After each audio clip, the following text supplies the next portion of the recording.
Now, if you loved decorating your home with bright colors, then this next discussion is just for you. Meet Lebogang Sadiki. She is the brains behind S Africa Lamp Designs.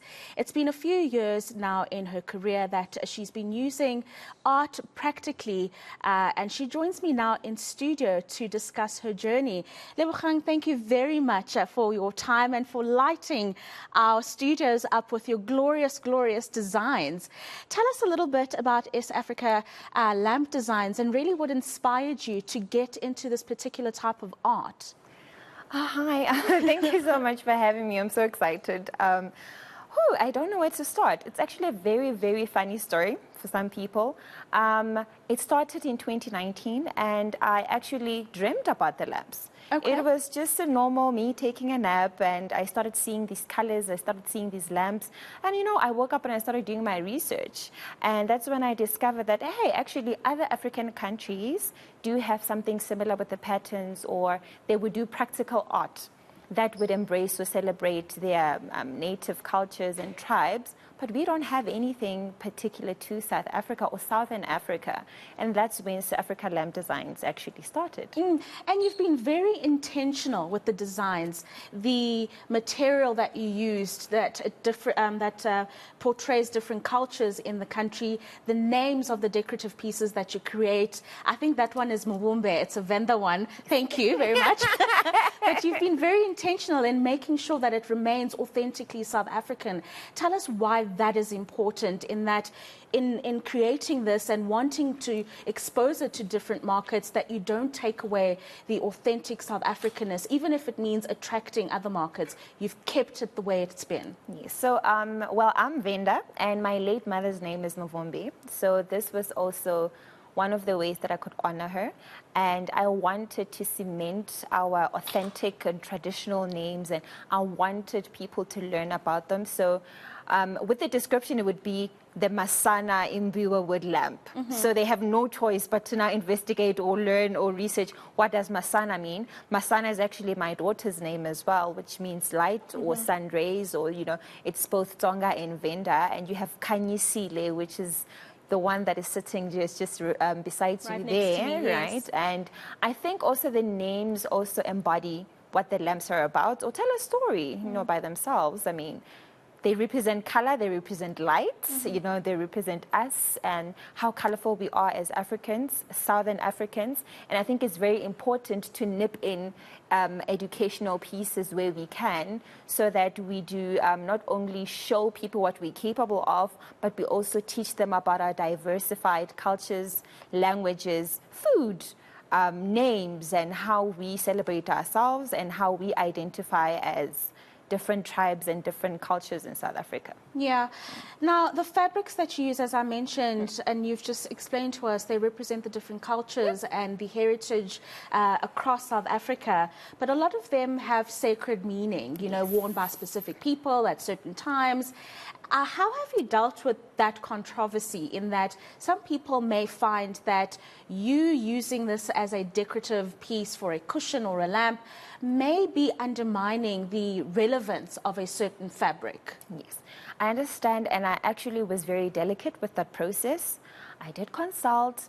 I myself am a traditional healer, so I do respect and I honor what it means for us to be respected and what we wear, and how we honor the fabrics and the garments that we wear. So I don't just do things because they look pretty or, so I understand the story behind them culturally, traditionally, and I always open up myself to learning. It never ends. So obviously, sometimes it's by doing that I get feedback, and then I get to learn more. So, of course, this is called a kente, this is called a chitenge.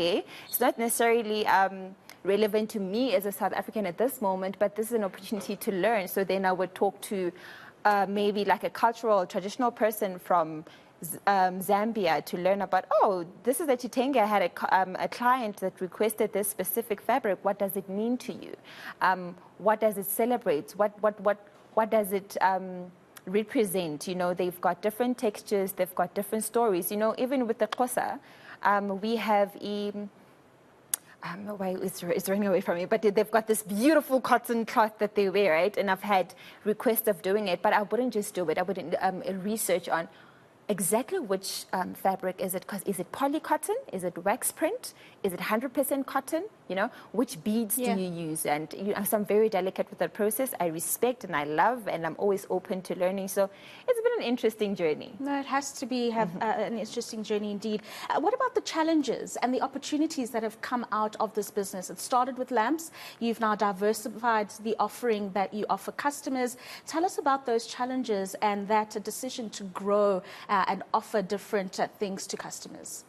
So I'm also affected by the reality of load shedding, you know, and other challenges that we face as small business owners in South Africa, you know, exposure, funding, opportunities to showcase our products. And honestly, people can't afford luxury right now. Yes. So I think I'm lucky because my product is practical, one, so and also affordable. And also depending on what your taste is, then you can sort of nip in your budget and see which one will accommodate your pockets.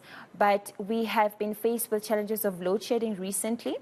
And, you know, we don't mass produce. We do each product delicately, and we make sure that we pay attention to it. So not mass producing also affects our production over time and, you know, the demand and so forth. So it has been challenging. And with the decision to also grow into South Africa Home, I've decided to add on other decor pieces. You know, we've got cushions now, we've got vases, we've got canvas prints, you know, just so that we can expand. Because I genuinely have always been a person who challenges themselves. I don't limit myself to, oh no, let me just do this design, or let me just, I want to see how far I can go.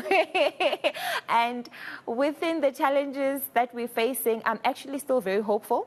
I'm excited about everything. So when life throws load shedding at me, then it means now as an entrepreneur, I need to find ways around making it through this. You know, we were faced with COVID. That was actually at my peak. Yeah. In 2019, through COVID, I had so much PR, so many inquiries, and people who actually couldn't reach me. So then I didn't, you know, sit back and, you know, just be demotivated and be like, there's nothing I can do about it. And I kept on going. Yeah. So I think my personality as Lebogang and also what drives me as an entrepreneur makes me see beyond the challenges, acknowledge, but sit down and jot down the solutions. And I mean, with that, as we wrap up our discussion, what kind of advice would you give a young entrepreneur, not necessarily in the decorative or furniture space, but someone who wants to get into business, who wants to change the world in some or other form? Just do it. Just do it. Just do it with what you have. Just do it with the resources that you can, you know, collect at that moment in time. Support yourself with people that will be able to encourage you. You know, now we live in a digital era. You know, people relate better and people support people that grow with them. You don't have to be perfect the first time. You don't have to have a household brand the first time. They grow with you. As long as you document it and as long as you're honest about your journey, you will find your market. It doesn't matter what it is that you sell. It doesn't matter what service that you offer. Just do it. Just do it and reach out. I don't know how many people have bothered. Just reach out. I mean, it's worked out for you, yeah, right? It has. So reach out. Just do it. Yeah, thank you very much for your time. And they can get a look at your pieces at www.safricalampdesigns.co.za. And of course, you can go and have a look at the wonderful offering that she has. And I wish you the very best of luck as you continue on your entrepreneurial journey. Thank you very much for joining us in studio and for lighting it up, as I've mentioned. That is Lebogang Sadiki joining us this morning for My Journey.